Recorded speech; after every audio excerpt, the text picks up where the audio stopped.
Well, good evening, everyone, and welcome to this special Zoom Live. We are privileged to be joined this evening by Colonel Richard Kemp, and we are very much looking forward to what he has to share as we ask him questions about the current conflict between the United States and Israel against the Iranian regime. My name is Alastair. This is Alex. Hello. And I'd like to express our thanks for everyone joining us on this Zoom call from all across the United Kingdom. We are Christians United for Israel. We are a Christian organization that is standing with Israel and the Jewish people. And we are an organization that is, at this time, standing in solidarity, shoulder to shoulder, with Israel against the threat of the Iranian regime. In fact, we invite you to, if you're new to CUFI, if you, we appreciate we're joined by many CUFI supporters this evening, but if you are new, then we invite you to please go to www.cufi.org.uk to find out more information. There you can find out about our various campaigns, including a campaign that we actually started back in around 8 years ago now, which was called Operation Mordecai, because we recognized the growing threat of the Iranian regime towards the state of Israel and the West. And so over the years, we have been highlighting that threat. And so it is fitting that today, amid this crisis in the Middle East, that we are going to be interviewing an expert. And so we're very thankful to Colonel Richard Kemp for joining us. That's right.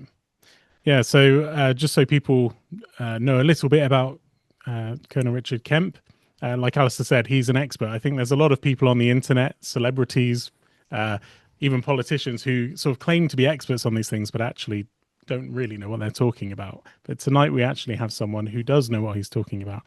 So Colonel Richard Kemp has commanded troops in Iraq, Afghanistan, and Northern Ireland. He received an OBE from the Queen for intelligence work in Northern Ireland. And he's been also a member of COBRA, which is the government's top-level crisis management committee. And it was even on July 7th during the London bombings there when he chaired the Cobra intelligence group, where he was coordinating with MI5 and MI6 as well. So he really knows what he's talking about in terms of warfare and counter terrorism and also intelligence as well. So Richard, we are very honored to have you here tonight to share your expertise on this issue. Thank you very much for inviting me. It's a pleasure to join you, and I'd also like to join you in thanking all of the supporters of CUFI who are here and those who aren't as well. And those who are not supporters of CUFI, I would urge you to join or to become supporters, because it's such an important organization. I've worked with CUFI here in the UK and also in the US for many years now, and I've continuously been impressed by the amount of work they do, the value of their work, and how much it means, I think, it means for Jews in the UK and for Jews elsewhere, including in Israel, to have such a strong level of support from Christians around the world. So thank you very much. Thank you for having me, and I look forward to this evening. That's great. Yeah, you're right. You've been a long-time friend of CUFI. You were at our launch event 11 years ago in the UK, it was, when we started. And even last year, you spoke at the Washington Summit, which we saw you at as well. So, yeah, you've been a long-time friend, and so we thank you for that support. It's really appreciated. So, yeah. Yep. First question. Yeah, the first question. Well, Colonel Kemp, we are obviously aware of what's happening in the Middle East at the moment, and we would be interested to hear your take of the current situation and how the progress that the United States and Israel are making. But before we go on to that, I just wondered if we could perhaps start a bit earlier on and we go further back. We could go back, for example, to October the 7th. We could go back to the failed the nuclear deal with Iran, and we could even go further back to 1979. But it did not start, this current conflict, 19 days ago. Can you please explain what were the conditions that led to this current conflict? What changed? What has happened that made it such a priority for Israel and the United States to take action now? Yeah, well, as I'm sure you all know, Iran and Israel were pretty good friends for many years. And that really all ended in 1979 when the Islamic Revolution occurred. And Iran went from being essentially a monarchy to being a theocracy, a dictatorship ruled by fundamental Islamists, the Ayatollahs. And at that point, they became the deadly enemy of Israel. And that was one of the key elements of their revolution. Their revolution not only set out to turn Iran into an Islamic state, but also a Shia Islamic state, of course, distinguishing from the Sunnis, which are prevalent across the region. But also their mottos and their genuine intent was death to America, death to Israel, and also death to the UK. So we and Israel really are regarded as the little Satans, and America is regarded as the great Satan. And they put that into action around the world. They carried out terrorist attacks, normally through their proxies, against all of our countries, against Americans, against British, against Israelis. And we shouldn't forget, among the various atrocities they've committed, of course, they killed a very large number of Americans in Lebanon and French as well, through their proxy Hezbollah, which they founded in Lebanon. It was one of Hezbollah's first acts back in 1982. And they've carried out, again, through proxies, huge numbers of deadly terrorist attacks, including in South America. They've tried many terrorist attacks here in the UK. And they've essentially, they translated their creed into reality, into violent reality. And one thing that many people don't realize relating to the UK is that during the Afghan and Iraq campaigns, Iran played a major role in killing large numbers of British and American soldiers through Hezbollah, through the Islamic Revolutionary Guard Corps, the IRGC, by supplying material for, and in some cases, carrying out detonations of roadside bombs in particular against British and American troops and other allied troops. So they've played a pretty violent role in many conflicts since 1979. Most recently, or most notably, shall we say, they were behind the 7th of October 2023 invasion of Israel, using their primary proxy, one of their two primary proxies, Hamas. And that was intended, originally, the original plan for this was the destruction of Israel through what they call the Ring of Fire, which they created around Israel. It included Hamas, it included terrorist entities of different sorts in Judea and Samaria, otherwise known as the West Bank, in Lebanon, in Syria, and in other places like Iraq, and of course Yemen, where they have the Houthi organization. So this was intended to be a coordinated multi-front attack on Israel, which didn't quite work out that way, because I think I'm right. I mean, we don't know exactly how it all unfolded, but as I understand it, Hamas itself basically went early and on their own, and without the coordination among other Iranian proxies, which was partly the reason why it didn't get very far. It did huge damage, killed a lot of people, as you all know, resulted in torture, kidnapping, holding hostages, etc. And all of that was orchestrated by Iran through Hamas. So that was really, if you want to put it this way, it was the start of the current conflict in a way. And since then, we've seen Israel fighting back against what was effectively an 8-front war. And many people talk about it as a 7th-front war, but the 8th front really was the conflict involving Qatar last year, in which Israel attempted to strike a large number of high-level Hamas leaders in Doha, which didn't quite work out as it was planned, but nevertheless played an important role in the unfolding conflict. So that was really the way it's gone. And there is actually also a ninth front, which many of you are well aware of, which is the political warfare front, predominantly propaganda against Israel, which has dominated the entire narrative in the United States, in the UK, around Europe and elsewhere in the world, which has essentially branded Israel as being genocidal, apartheid, deliberately killing innocent women and children, starving people in Gaza, and all of the other things that you know just as well as I do.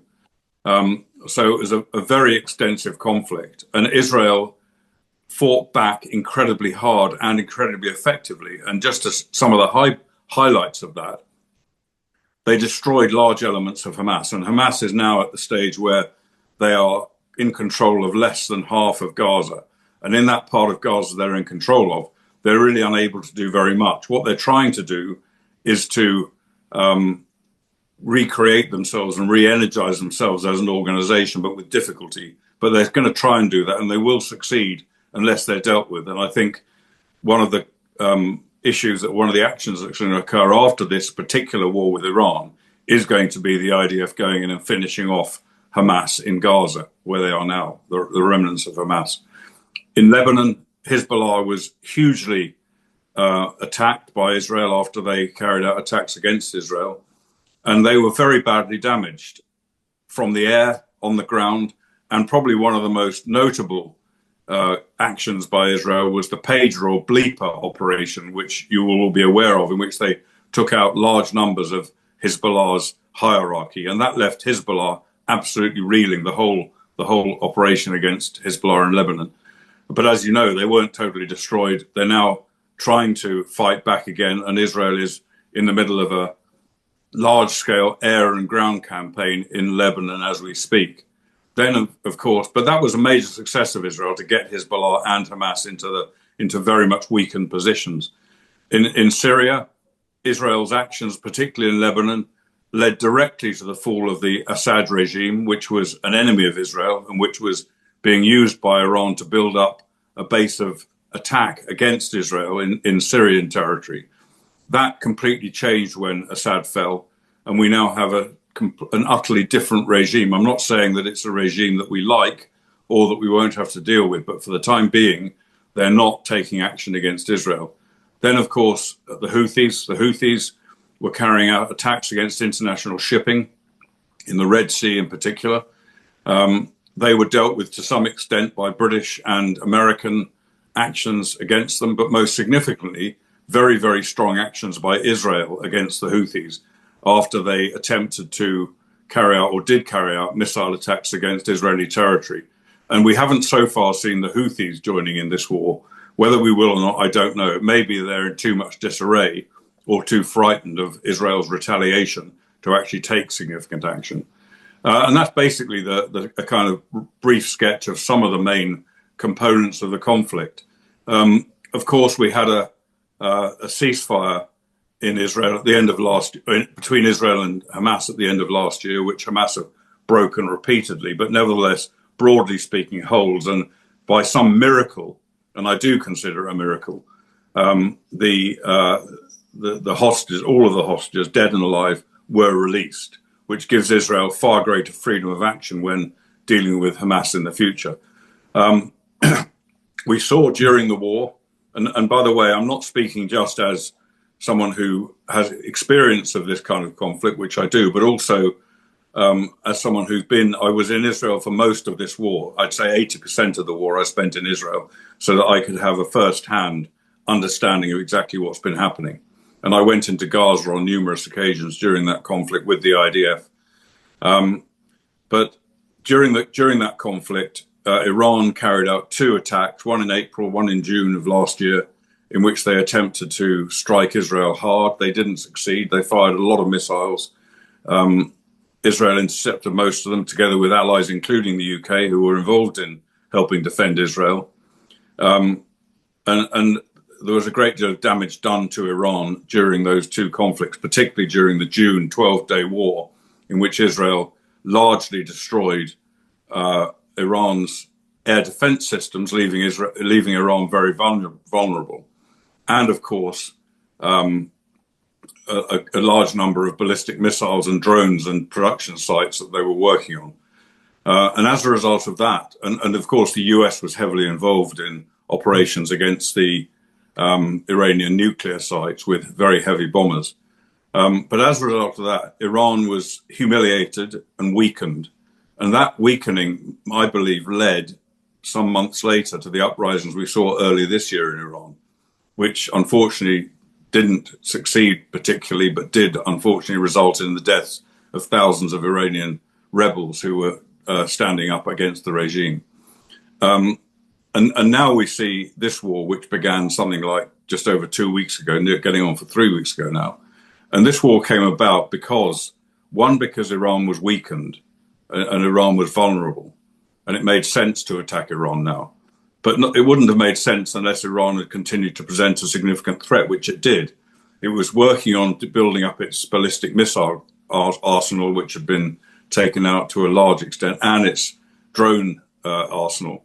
It was also working on continuing to develop its nuclear weapons capability, and was getting somewhat close to being able to put a bomb together, which it could then project. So the US and Israel had to take action because let's say that the Iranian regime had come into possession of nuclear weapons, which is more than possible. We're not talking about China or Russia here. We're talking about a regime which would not hesitate to fire nuclear weapons at Israel if it had the capability to do so, even though it knew that it would be signing its own suicide note and would see the deaths of many, many thousands of Iranians in retaliation.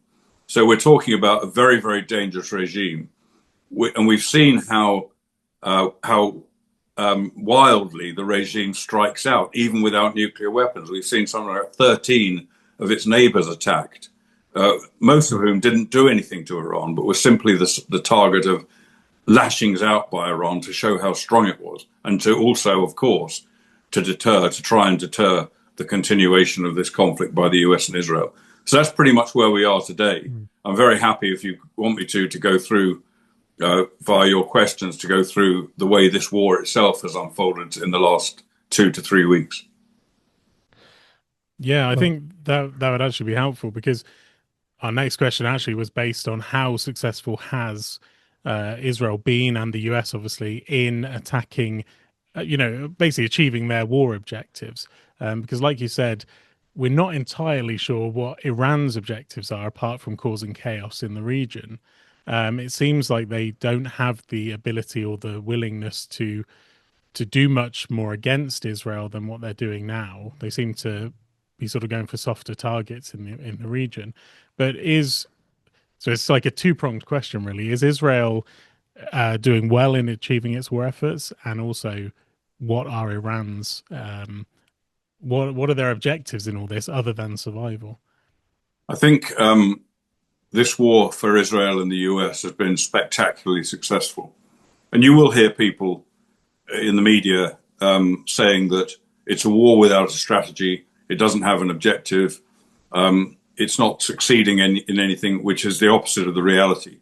The first point about the US and Israel's objectives: the US have clearly stated what their objectives are in this war, and they are to remove the threat of nuclear weapons development from Iran, to remove the threat of ballistic missiles and drones from Iran, and to remove the threat of Iranian proxies, of Iran being able to reconstruct the proxies that it had severely damaged, build new proxies, and maintain its other proxies.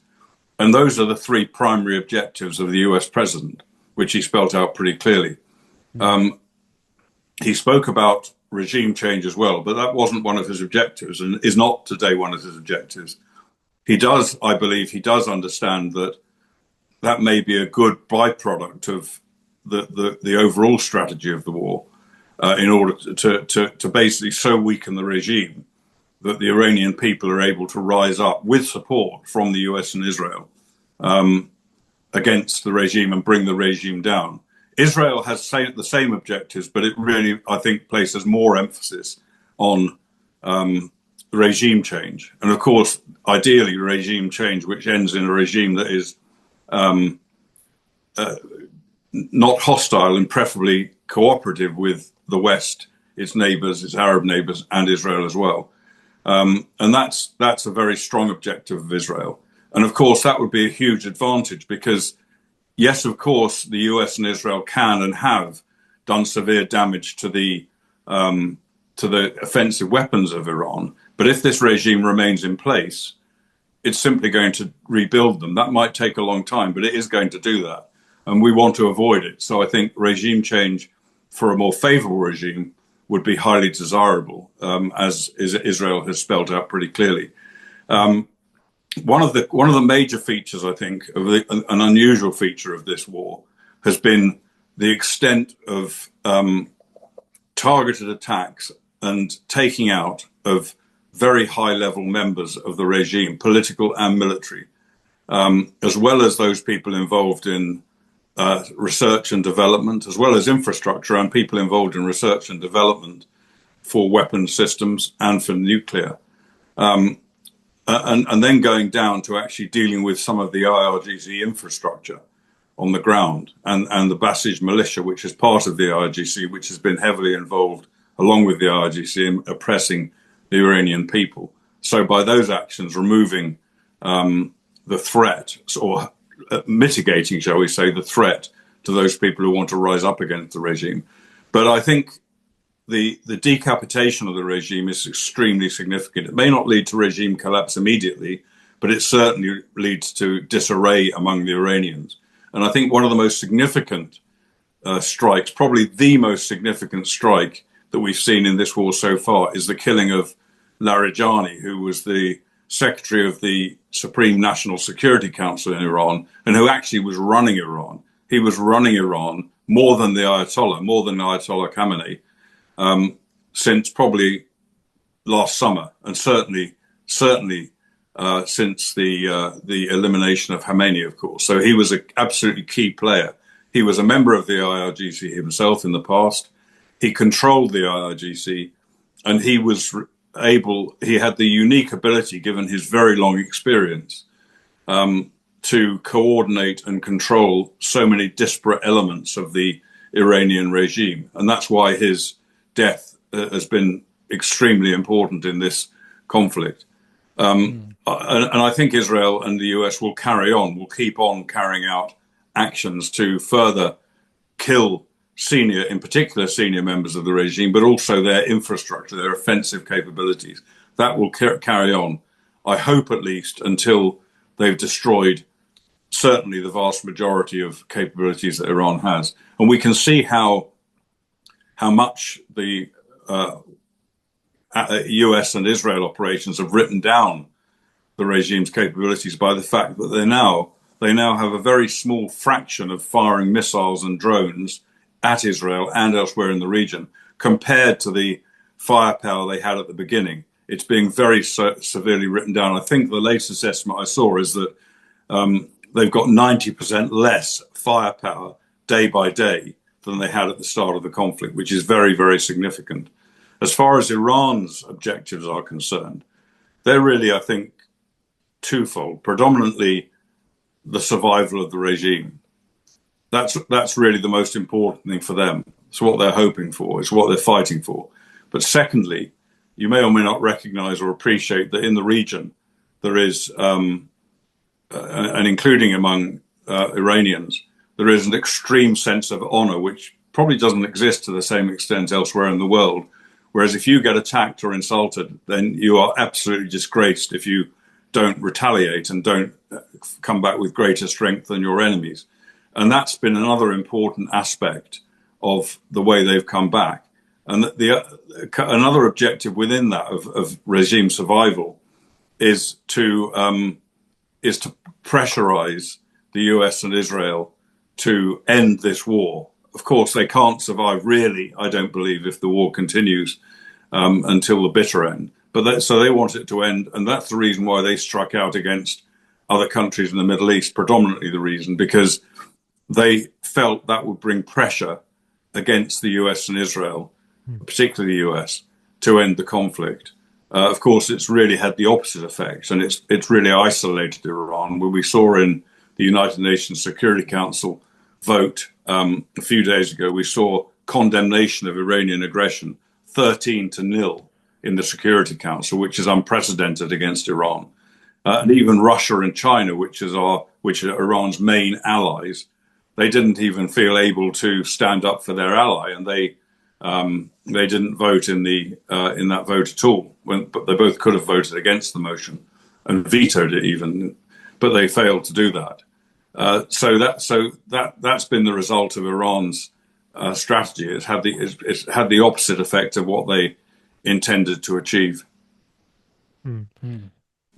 What are your thoughts, Colonel, regarding the UK's approach and support or lack of regarding the US-Israel operation? Because obviously we had a period where the UK was very slow in giving permission for the use of bases here in the UK, and it's been real mixed messages in terms of the UK support for the US in this. What are your thoughts about the relationship and the strain, perhaps, of the relationship between the US and the UK in light of that? And also, regarding the current situation in the Strait of Hormuz, do you think we are likely to see more UK involvement as we go through this process?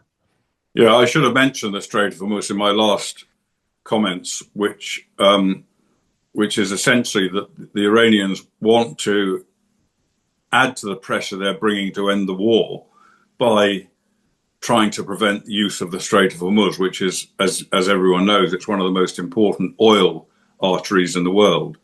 And they have had some success at that, and the result of which is, even without taking action, really serious action, the result of their threats against shipping in the Strait of Hormuz has been, as we've seen, a huge increase in gas prices, or petrol prices, as we call them over here,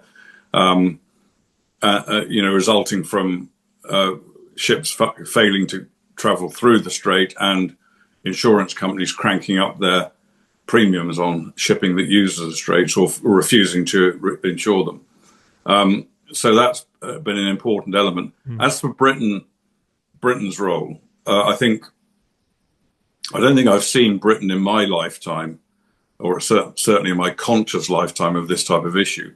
I don't think I've seen Britain behaving in such a weak way, particularly in respect of our US ally. And we pride ourselves on having a special relationship with the US, which has been very important for many decades. And that special relationship, apart from enhancing our own defense, has also been extremely important for Britain's status on the world stage. And the loss of that special relationship can only diminish Britain internationally, as well as undermine our defense at home. So it's in my view, it's a huge mistake for our Prime Minister to refuse to support the conflict, even though he wasn't even asked to join in the offensive action against Iran, but to refuse to allow the use of US air bases on British sovereign territory for offensive operations, I think was a fundamental mistake. And as far as the British action in the Strait of Hormuz is concerned, my understanding is that President Trump asked Britain, among several other countries, particularly NATO countries, to join in the defense of shipping in the Strait of Hormuz, which would include escorting and minesweeping if mines were laid in the strait. And Britain, as well as the other countries, have declined to do so, which is quite shocking, really, when you consider that the NATO countries, including the UK, benefit from freedom of shipping in the Strait of Hormuz far more than the US does. And that I think that refusal to join is going to have long-term consequences for the UK-US relationship, and possibly for the whole of the US-NATO relationship. As to why Britain's taken this position, to me, it's fairly clear. And it goes back also to the current Labour government's stance on Israel. And you may or may not know that the government imposed partial arms embargoes on Israel. It also imposed sanctions on some Israeli politicians. And it recognized something that the government calls the state of Palestine, which doesn't exist, and in my view is unlikely ever to exist. But it recognized that, which is very much against Western and Israeli interests and the interests of Arab countries in the region as well. And the reason for those actions, and for a pretty hostile approach from the UK to Israel, and the refusal to support the US in this operation, is nothing to do with international affairs. It's nothing to do with what's going on in the Middle East. It's all to do with the government wanting to appease its supporters, anti-Israel supporters in the UK. And of course, this government is very weak. It has a massive parliamentary majority, but there are people snapping around at the heels of Keir Starmer to take over the leadership. There are many, many members of parliament of Labour and voters, Labour voters around the country, who are vehemently opposed to Israel. And that tends to be many elements of the Muslim supporters of Israel, of Labour, and the hard left. So an alliance of those, and the fear of being seen not to be more strongly opposed to Israel, has led to this government's policies. Unfortunately, it will come to regret that, I think, because there is going to be a kickback, particularly from the United States. And there's going to be other disadvantages, which include our relationship with Israel, which is fundamentally important to the UK in a number of different ways, including intelligence, which Israeli intelligence has saved the lives of many British citizens, both at home and overseas, including in Iraq and Afghanistan and elsewhere. Israeli military technology. We have a very limited air defense capability in this country. It's not anything like what we need. Israel has the best air defenses probably anywhere in the world, and we would benefit from gaining Israeli technology to help our air defenses, as well as defenses in a number of other different weapon systems. So that benefit we get from Israel, there are many others as well, could well suffer from this current situation. Yeah, that's right. Yeah, it's amazing what you're saying there, that with the Strait of Hormuz, because it wasn't that long ago when Iran was, a few years ago, when I think Australian, British, and other allies came together to actually police the Strait of Hormuz at that time. So for them to do it now, when there's a growing crisis, I think it shows how out of touch a lot of these governments are. And as you said, there is obviously political pressure at home.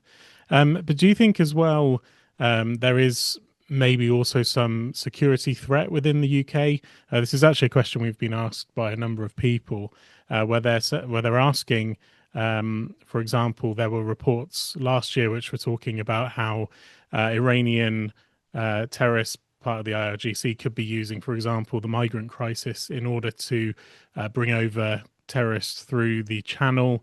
And there's obviously security risks to synagogues at the moment, and also to Israeli businesses and obviously to the embassy and so forth. Is there also a terror threat involved in that? I think there are two dimensions to this. The first one, which we've seen tragically, we've seen a huge amount of Jew hate on our streets, which has led to attacks on synagogues and other Jewish places and on individual Jews. And I'm afraid to say, and that really, that's been with us for many, many years, as most people will know, but it really intensified after the 7th of October as a result of Israel's defensive actions. And I stress, defensive actions. Israel had no choice other than to do what it did. And although this is not about Gaza, I can tell you that anything you hear in the such as the BBC, other media, mainstream media, or much of social media, etc., about the way Israel conducted that campaign is sheer lies and a distortion and abuse of the truth. But it was designed; those lies and those distortions were designed to strengthen the Jew hate in this country. and around the world, of course. And they did strengthen it. They led to some of the attacks I've mentioned, and many attacks that you've been aware of. And unfortunately, I'm afraid to say this, the government played its part in that. Not just this government, the Conservative government as well. Because every time we saw a government minister, the Prime Minister or whatever, really since this war began, even though the Conservatives were more supportive towards Israel than this government is, but since the war began, right up until now, every time a government minister has gone on television and said things like, I've spoken to the Prime Minister, I'm told him to minimize the civilian deaths occurring in Gaza. I've told him to get aid through into Gaza. What that means when he's saying that is Israel is killing innocent civilians. Israel is starving innocent people in Gaza. Even though the Prime Minister, both Prime Ministers, the previous one and the current one, know that's not the case. They know it isn't the case. They have intelligence. They have military people in Israel. They have various means of getting the correct information to them. They know the reality. They know that Israel's not deliberately killing innocent women and children and starving them. Nor is Israel carrying out any offensive action, which is not absolutely required for the defense of Israel.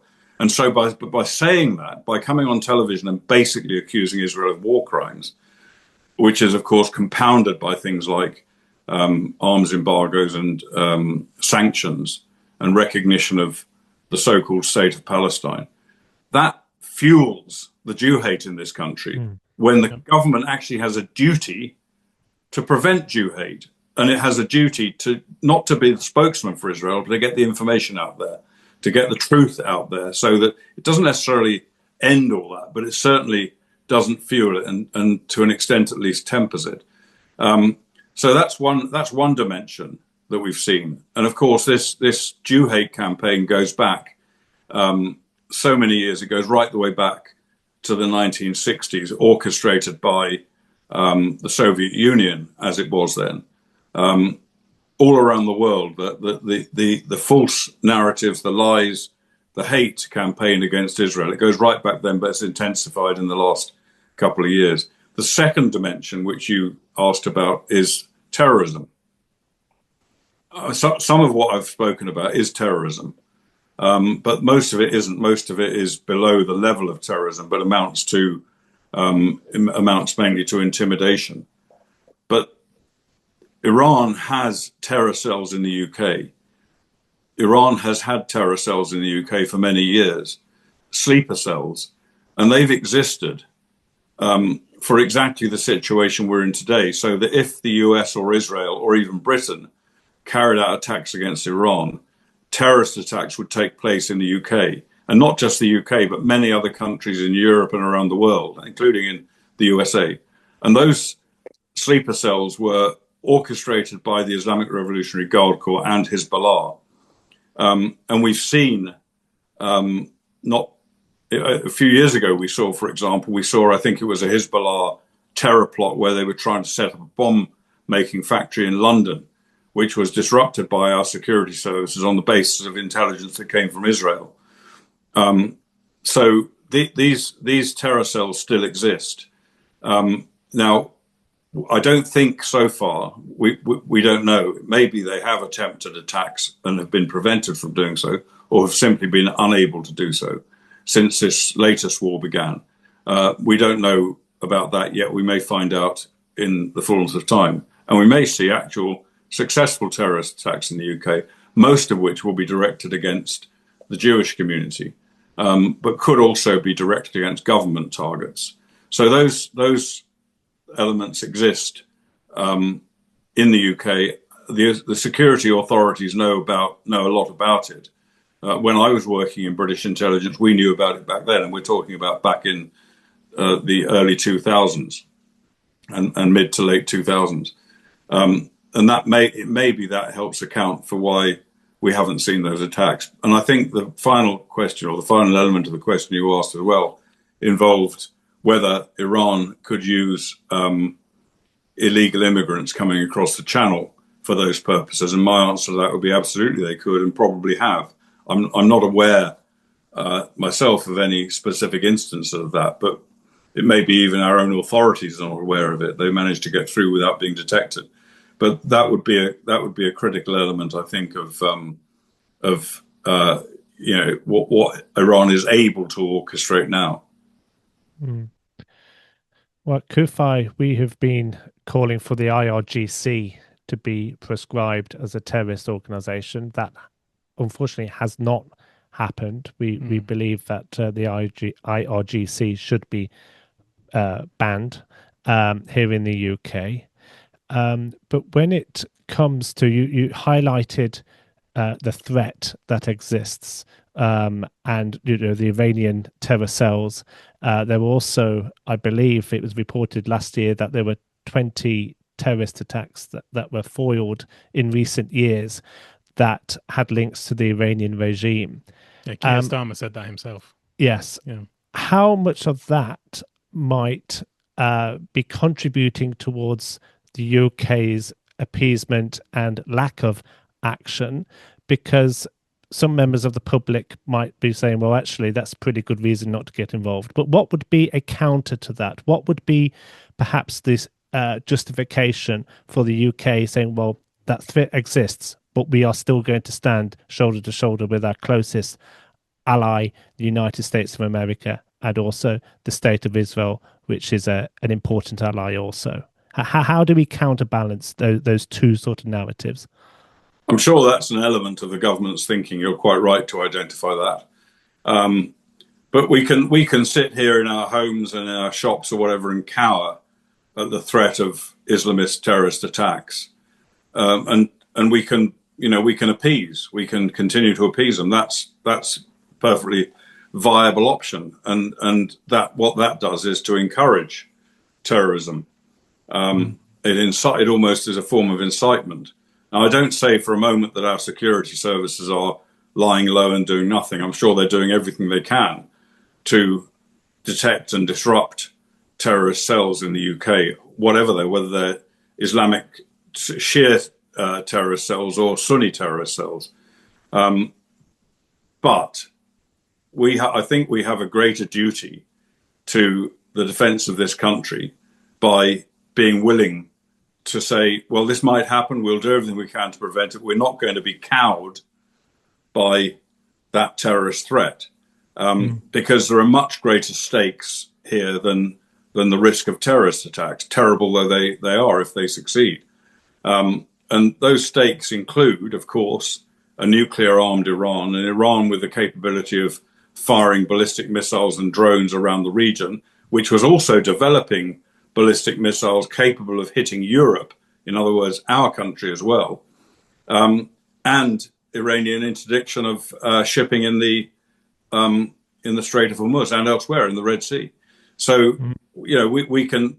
Those are really the major arguments, I think, against simply being afraid of terrorist attacks, to stand up to them. And I don't have any doubt at all that we will see more retaliatory attacks around the world from what's happening to this regime. But the question one has to ask oneself is, which is the more dangerous, which is the worst? Is it, maybe the tragedy of some terrorist attacks, or is it the major threat of a nuclear-armed regime which is able to do pretty much what it wants to us, to their neighbours in the Middle East and around the world? So I think I would say that is the counter-argument to being afraid to join in an offensive campaign against Iran. And I think history is testament to the fact of the importance of standing up to evil. And the Iranian regime is an evil regime. I mean, they have vowed their intent to wipe out the Jewish state, to destroy the West, and that includes the United Kingdom. So, we absolutely agree with your thoughts there. But just a related question, because we do actually have quite a lot of questions from participants. Too many to ask. But one related is from David. The UK government has declined to strike back directly following attacks on British bases. Is this due to an offensive ability gap or a lack of willingness? If the latter, is this sensible restraint or shameful cowardice? So it's interesting that, we have had UK bases. Of course, that was that example of the rocket which was fired at Cyprus. Is it due to an offensive ability gap, do you think? I mean, that the drone there were 3 drones, I believe, fired at Cyprus, one of which detonated on the runway at RAF Akrotiri. And that was a direct attack on British sovereign territory, because RAF Akrotiri is part of a British sovereign base area. There are 2 sovereign base areas in Cyprus, which are British sovereign territory. They're within Cyprus, but they belong to us. And the drones were fired, I believe I'm right in saying, I'm not sure anyone's absolutely confirmed it 100%, but I'm pretty confident that those drones came from Lebanon, probably from Hezbollah in Lebanon. And Britain has the capability to strike Hezbollah in Lebanon. There's no question about that. I think the reason that Britain was so timorous after that attack was because to hit back at Hezbollah in Lebanon, and indeed if they felt that, I mean, there's also been British servicemen targeted in other countries by projectiles coming from Iran. But if Britain was to take part in or to react to that by military means, that would mean coordinating with Israel. Israel is currently conducting an air campaign over Lebanon and has control of the airspace in Lebanon. So we couldn't enter that and carry out attacks without coordination with Israel. The same would apply in the case of strikes against Iran, which the airspace of which is controlled by both Israel and the US. And I think that's the great fear is being seen by the supporters, the Labour anti-Israel supporters that I mentioned, being seen by them for us to coordinate military action with Israel. That, I think, is the fundamental reason why it hasn't happened. And our defence secretary has even gone so far as to say in a statement he made in Cyprus, I think it was the day after this drone attack, that it was an indiscriminate attack. And therefore, it wasn't really the implication. It wasn't really targeting British sovereign territory, which has fundamentally got to be false. You don't, indiscriminately, a drone just happens to land on British sovereign territory on a military base. It's not conceivable that could be indiscriminate. It was deliberately aimed, but it suits the agenda of saying it was indiscriminate because it sort of, in a way, means you don't have to really. Or maybe it's not so imperative that you hit back. So I think that's the problem. And I do believe, I have to say, I don't know for sure, but I think there's a better chance that the UK would have shouldered its responsibilities over this war in Iran if it had just been the United States. I think we would have probably been, because I think Prime Minister Starmer is very conscious of the need to have good relations with the US.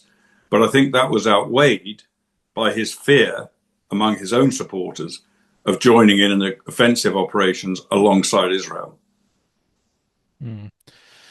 Yeah, I think it's strange, actually, because you would think maybe politically he might want to win over the majority of people who are not sort of hell-bent on the destruction of Israel and then hating Israel. But it seems he is obviously pandering to the people he knows, are voting for him. So. And unfortunately, over the last year, 2 years, we've had the recognition of a state of Palestine. We've had the arms embargo. Yep. It almost has been a changing in the sort of culture in terms of Britain's treatment of Israel. Yeah, definitely. And I think as well, looking at, like you're saying, Richard, about the way the BBC says things, the way the government says things, which paint Israel in a bad light.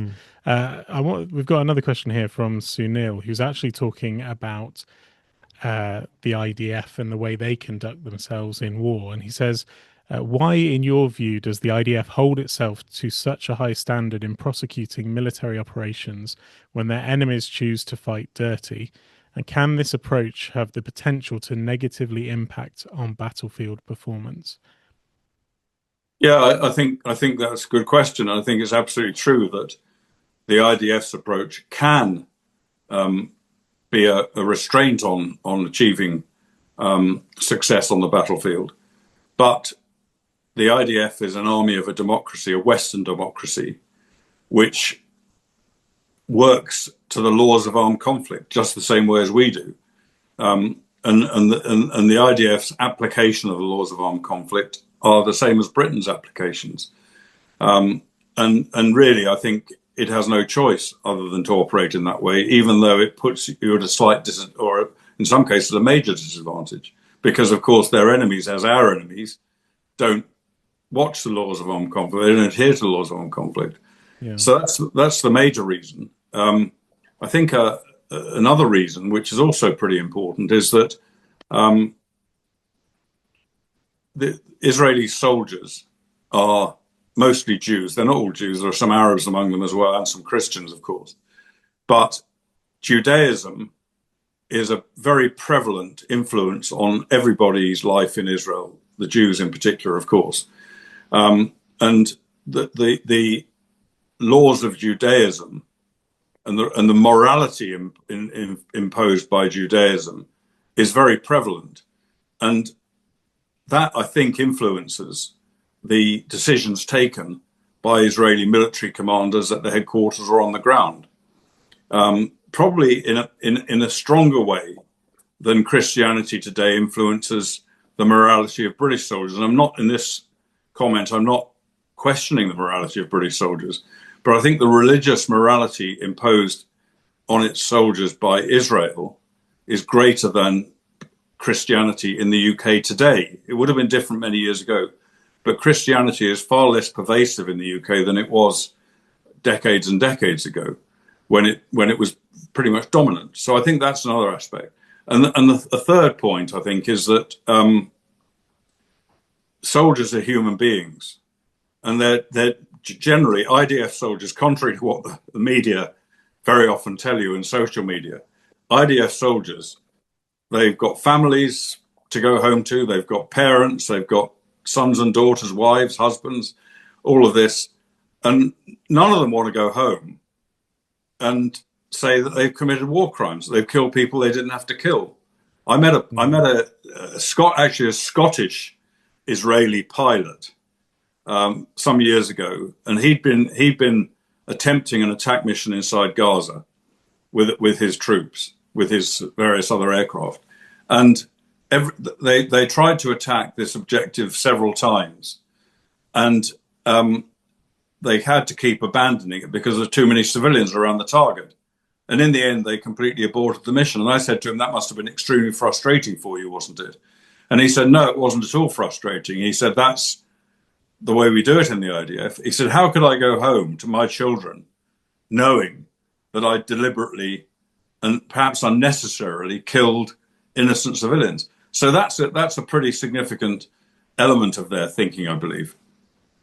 Yeah. And I think, obviously, the talk today is mainly about Iran and looking at that wider conflict. But obviously in Gaza, we do know that even though the media and obviously activists and so forth are painting it as a genocide, when actually it is the most densely populated war zone in history, one of the most densely populated places on Earth currently.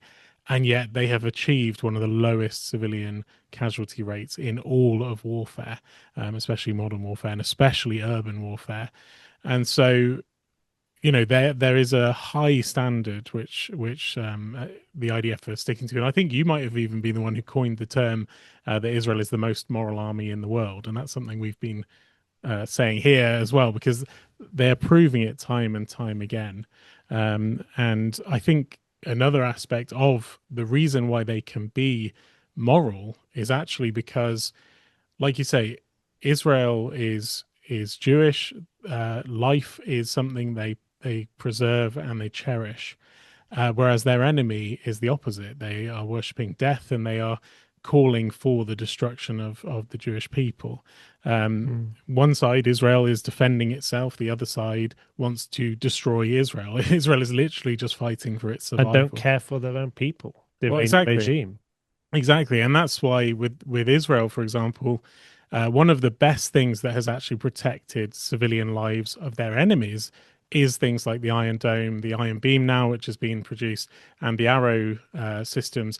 Because if, for example, the thousands, tens of thousands of rockets fired by Hamas from Gaza were actually able to hit their targets, Israel would be forced to strike hard and not care about civilians in Gaza. But because they're able to protect their own civilians in Israel through the Iron Dome systems, that's where they are able to actually save civilians of their enemies by protecting themselves and having the space to actually be able to carry out strikes more effectively. I think that's a very valid point. If I might add to it as well, really, you've pretty much said it, but I want to just emphasize this point, which is that one of the differences, I think, between the war in Gaza and most other wars that have been fought around the world is that Hamas, it's not just that they don't care about their own people. They want their own people to be killed. They want that to happen. And I don't consider, I do sometimes, but I don't really describe Hamas as using human shields. I describe them as using human sacrifices, because that's what they are, involuntary sacrifices.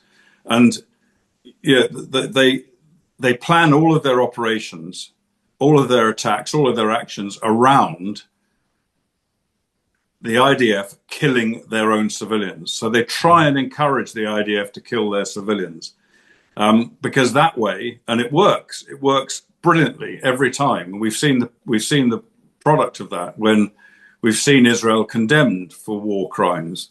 We've seen Israel vilified and isolated. And that's how they try and beat Israel, by forcing Israel to stop fighting as a result of international pressure caused by the deaths of Gazan civilians. Yet this army, so-called, it's the only army in history, Hamas, if you call it an army, that has deliberately and intentionally tried to get its own civilians killed. Normally, armies try and protect their civilians, but not Hamas, and that makes a huge difference. And makes it even more remarkable that, as you said just now, Israel has probably the lowest civilian to combatant casualty rate of any war certainly since the Second World War. Yeah, it's amazing. Well, we are approaching the 1 hour, Colonel Kemp, and I'm mindful that we need to have military timing for this for the Zuko. But if we could just ask one or two other questions, would that be okay? Yeah, by all means. Okay. I'm in your hands. Thank you. So a question from Leslie says, whilst Israel battles a 7-front war, I think you might have identified an 8th front or even a 9th front, but a 7-front war, the 8th front, demolishing those strongholds, creating anti-Israel narrative is in our remit. What advice would you give for us to be successful and most effective? I think we're seeing that 24/7 in the news, the whole pessimism towards the US-Israel operations, the questioning of international law and the legitimacy of the action which has been taken, etc. It's all around us, and also the demonization of the state of Israel, which we saw throughout the war against Hamas, the war in Gaza. But look, we're seeing it again. What can we do to confront the propaganda which is out there, in addition to supporting CUFI, of course? But what can we do individually? Well, I'd say supporting CUFI is probably the single most important thing. As I mentioned at the beginning, it's such an extremely important and effective organization.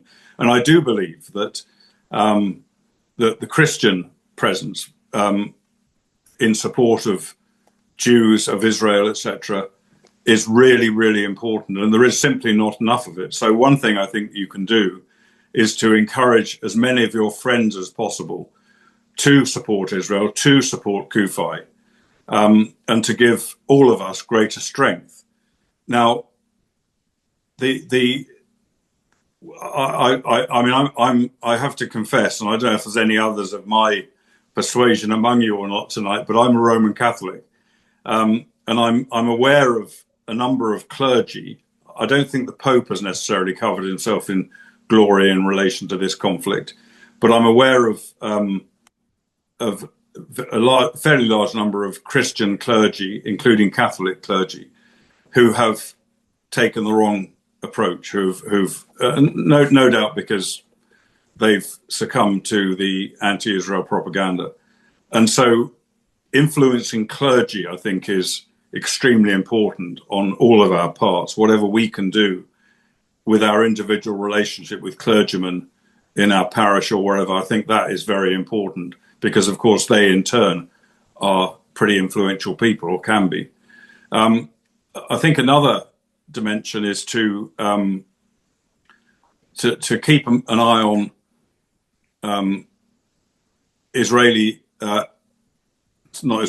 Jewish direct action on the streets. So when there's an anti-Israel protest or a Jew hate protest, quite often Jews will form up and go and carry out a counter protest. So I'm sure CUFI, I suspect CUFI, I don't know for sure, but I suspect CUFI advertises some of those, and join them. If the more Christians they've got alongside them, standing shoulder to shoulder on the street, the better it is for them, and the stronger their voice. And a further dimension is in the universities. Of course, universities are breeding grounds for anti-Israel and Jew hate.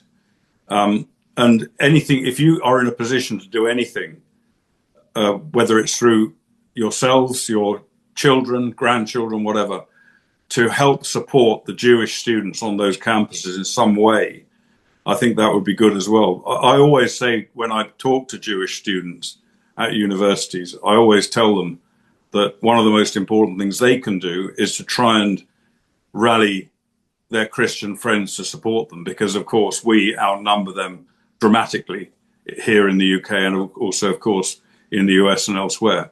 So I think, and even just moral support for them, I think, is fundamentally important, because they're in a very, very terrible situation now on many university campuses.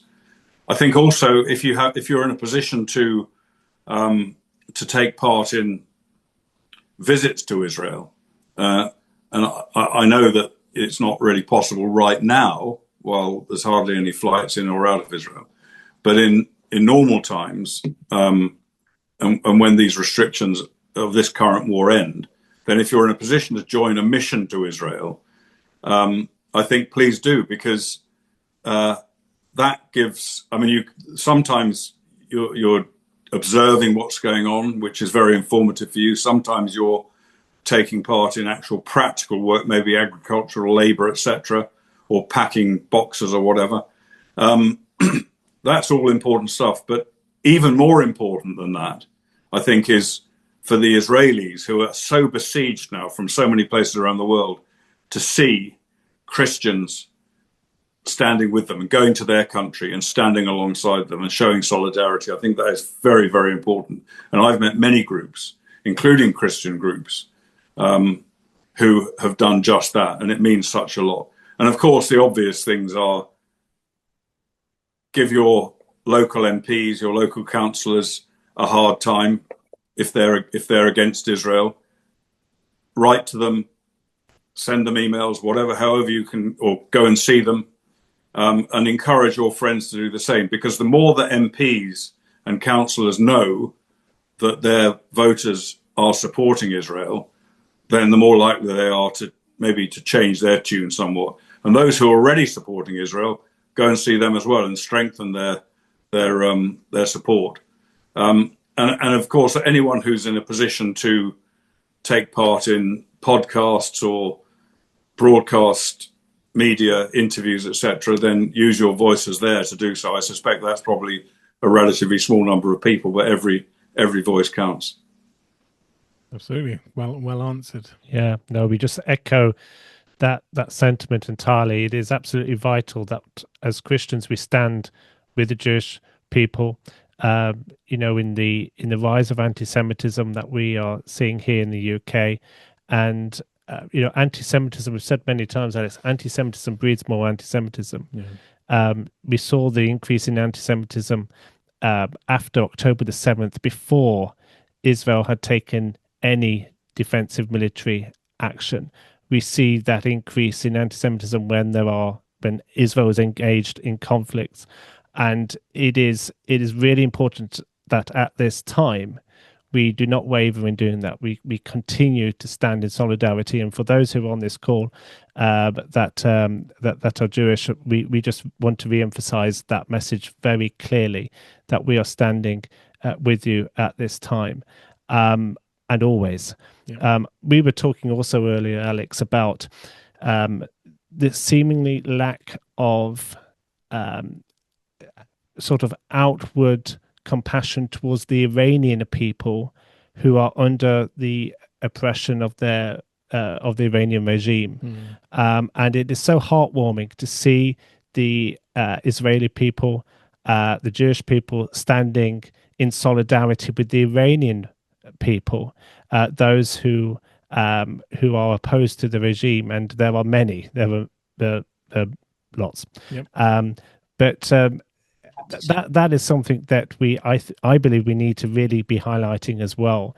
Those things which the Jewish people and the Iranian people share in common, but also we are together in this, in a fight against evil. It is a battle between good and evil. And I'd just like to add to that as well that, as the church leaders, we need to be praying for Israel at this time and for the Iranian people as well. Yep, I agree completely. Yeah. So as we come to an end, there is just one question I wondered, Alex, if we could just ask Colonel Kemp before we close. It is a personal question to you, which is perhaps separate to what we have been talking about so far. But we, really do, I want to say on behalf of CUFI that we really do appreciate everything that you are doing publicly in standing with Israel, for being a voice of truth and a voice of common sense and reason in this era of so much confusion, deception and lies. So thank you very much for speaking out. A question from Margaret is, how did you first become interested in the right of Israel to inhabit its ancestral land again, and in standing with the state of Israel in its defense? I've been very interested in Israel, and particularly the IDF, for many years. Even since I was at school, when we had things like, I know I look a lot older than that, but things like the 1973 war, I was at school then, and the wars before that. And that as somebody who was always going to join the army, that was of great interest. And in the army, we also studied Israel in great depth, particularly during my training at Sandhurst, the Officers Academy. We took a great deal of interest in the wars that Israel was fighting, probably maybe above all other contemporary armies, because at that time Israel was fighting armored warfare against Russian military equipment at a time when we were preparing to fight against Russian tanks and artillery, etc., and aircraft in Western Europe.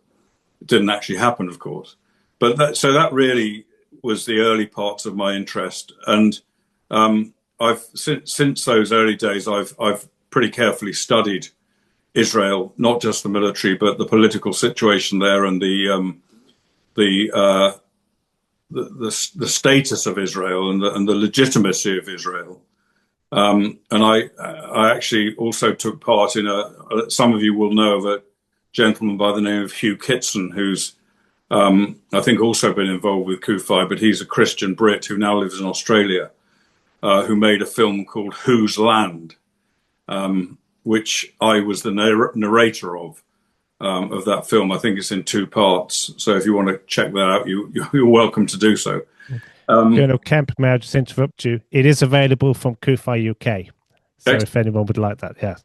I would recommend it. If you can put up with my face and voice on the screen, then I would recommend it, because Hugh Kitson is a very brilliant man and has has put together a fantastic film and got together a lot of very, very knowledgeable experts to explain why Israel is entitled to the land it currently occupies.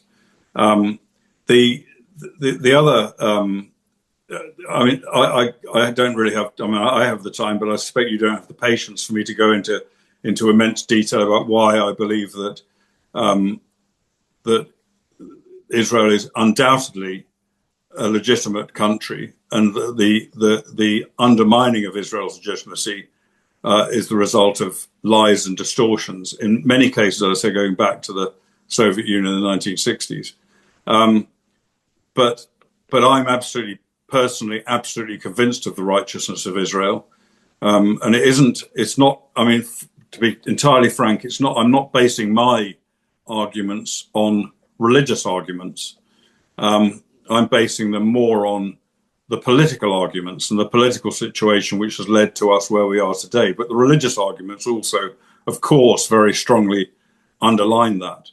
And the reason why I feel it necessary, there's a couple of reasons why I feel it necessary myself to do what small amount I can to support Israel in this fight, and not just this fight, but in general terms, is, as I say, I believe Israel is a sovereign, legitimate country which has every right to defend and stand up for itself, as all of our countries do, UK included. Secondly, Israel is fighting a war today and in recent years for us as well. We face the same enemy. We have the same threats. And Israel's fight is our fight. Yes, they have the unfortunate situation of being right on the front line of the fight, but what they're fighting for is also beneficial to us. And if they were not to fight and win, then we would all succumb to the same enemy as Israel's fighting against today. And it would embolden and strengthen jihadists around the world to come for us next. So that's another thing, something else behind my thinking. And the final thing I think to say is that when I was a child, I was taught by my parents to know right from wrong. And not only to know right from wrong, but to know that if I was in a position to rectify something that was wrong, I didn't just have the choice to do it, I had the duty to do it. And I fortunately found myself in a position in recent years where, being not Jewish, being a relatively experienced soldier, I've been able to play a part, albeit a small part, but a part in trying to rectify, or partially at least rectify, the lies, the distortions, the errors, the attempts to undermine Israel. And so I don't feel that in my case, it wasn't really a choice. It was a duty to do so. Excellent. Yeah, and I think, like you said, all of us, I think, feel a duty to. I mean, you have it from a military background of a duty to fight against evil, as you said. For us as Christians, we believe it's our duty to honor God in standing against evil, and to also stand with, the land and the people that God blessed. And so, yeah, I just want to say thank you so much for everything you do, because you are cutting through the lies. I want to encourage CUFI supporters as well. If you're not following Richard online through X or Twitter or on Facebook, he's got some amazing insights which he shares, and he is writing all the time about these things and sharing his expertise on them and sharing unique viewpoints as well, which are very beneficial. So do follow Richard and get that insight, and just thank you so much for joining us today, because it has been very informative. I'm sure it's been beneficial to everyone listening, and we're grateful for all you do. So thank you for that. Absolutely. Thank you. No, go ahead. Sorry, I was just going to say thank you very much for having me, and I've enjoyed answering your questions tonight. And yet again, I said earlier on, but I really appreciate all of the support that CUFI does for the Jewish people and for Israel. And if I can be of any assistance at all in the future to either CUFI or indeed to individuals, then you can get hold of me through, I'm sure, through Des or others at CUFI. And if I can help you in any way in this particular struggle, then I'd be more than happy to do so. I consider it to be an honor to be associated with CUFI. Thank you. Great. Well, we'll be calling you up at the next Night to Honor Israel, which we'll hopefully have news for in the future, in the near future. So we look forward to working with you again. Yeah, thank you very much. Thank you for the encouragement also, and that word duty. You know, that's something that we must take very seriously, and I think we've all been encouraged this evening. I think it's helped answer some questions. I think it's given clarity for us in being able to answer questions that we might be receiving. And it's just a reminder also of the great challenge that the United States and Israel is, currently facing. And Colonel Kemp, you mentioned about they are fighting our war as well for our defense here in the United Kingdom.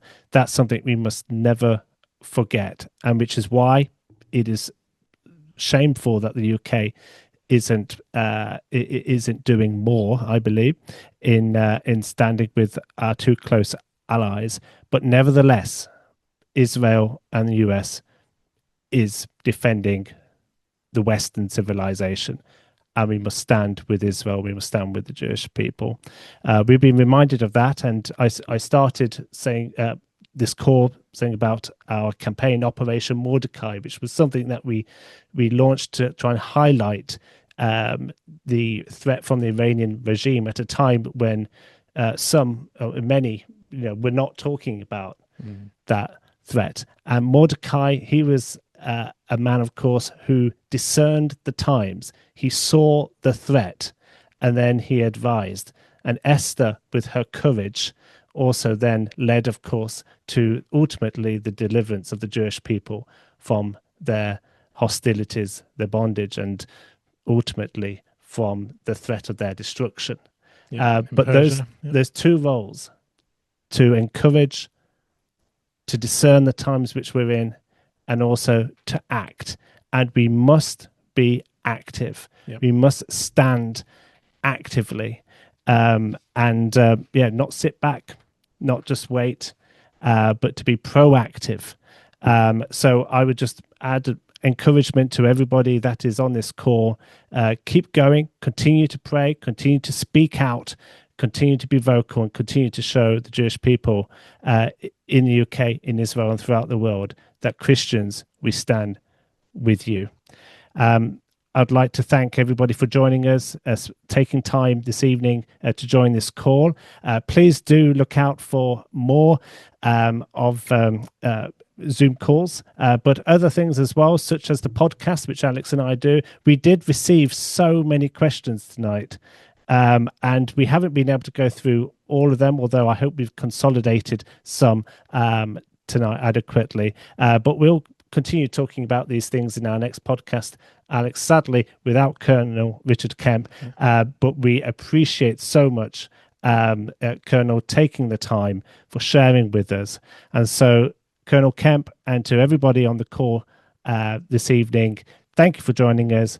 May God bless you, have a good evening, and we will see you soon.